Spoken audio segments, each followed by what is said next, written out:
வணக்கம். ஓம் நம சிவாய. நான் சொன்னேன், ஏற்கனவே உங்களுக்கு சொன்னேன், இவங்க எது மூலியமாக வந்திருப்பாங்க? வாம் ஹோல் வழியாக வந்திருக்காங்க, வான மார்க்கமாகவும் வந்திருக்காங்க, ஆகாய மார்க்கமாகவும் வந்திருக்காங்க நம்ம பூமி கிரகத்துக்கு.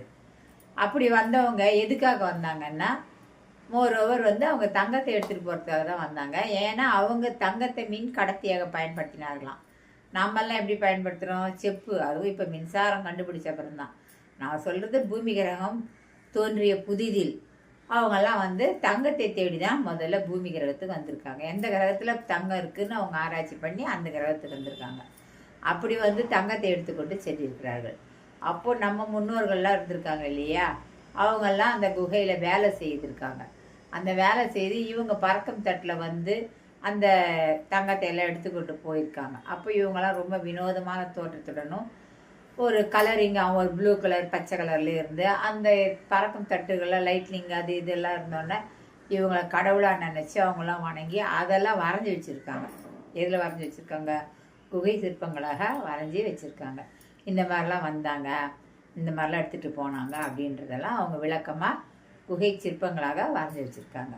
ஸோ ஏலியன்ஸ் மீன்ஸ் வேற்று 7ஆம் உலக மனிதர்கள் இருக்கிறார்களா இல்லையா? இருக்கிறார்கள். சரி, இப்போதையே அவர் வருவதில்லை, அதுவும் நமக்கு பெரிய புதிராக இருக்குது இல்லையா? அப்போ அவங்க வந்தாங்க, தங்கத்தை எடுத்துக்கொண்டு போவதன் நோக்கமாக தான் வந்திருக்கிறார்கள், அப்புறம் வரதில்லை. ஆனால் அதே டயத்தில் இங்கே ஏற்பட்ட மனிதர்களின் தொடர்பினால் அவர்கள் இங்கே நல்லா பழகி மனிதர்கள் தொடர்பினால் மனிதர்களுக்கும் அவர்கள் உதவி செய்தார்கள், கற்றுக் கொடுத்தார்கள். அப்படி தான் அவர் ராஜராஜ சோழன் கட்டினார் இல்லையா? அந்த மாதிரி மனிதர்களுக்கும் சொல்லி கொடுத்தாங்க. அவங்க சிற்பக்கலைகள்லாம் கற்றுக் கொடுத்தாங்க. அவங்க சிற்பக்கலைகள் தான் இந்தியாவில் நிறைய இடத்துல இருக்குது. அதெல்லாம் ஆதி காலத்தில் நம்மளோட முன்னோர்கள் கட்டினது நம்ம பல சிற்பங்களை சொல்கிறோம், செதுக்கிற சிற்பங்கள் எல்லாம். அது எல்லாமே அது எப்படி செய்யணும், அது என்ன விஷயன்றதெல்லாம் கற்றுக் கொடுத்தவங்களாம் வேற்று உலக மனிதர்கள் தான் அவங்களுக்கு டீச் பண்ணி இப்படிலாம் பண்ணணும் அப்படின்னு அவங்க கற்றுக் கொடுத்ததுனால தான் இவங்களும் அவ்வளோ ஸ்ட்ராங்காக எல்லாமே கட்டியிருக்காங்க. இவங்க கட்டினது எல்லாமே ஸ்ட்ராங்காக தான் இன்றளவு இருக்குன்னா அது காரணம் அவங்களுடைய டெக்னாலஜி. அந்த டெக்னாலஜி இங்கே கற்றுக் கொடுத்தவங்க அவங்க தான்.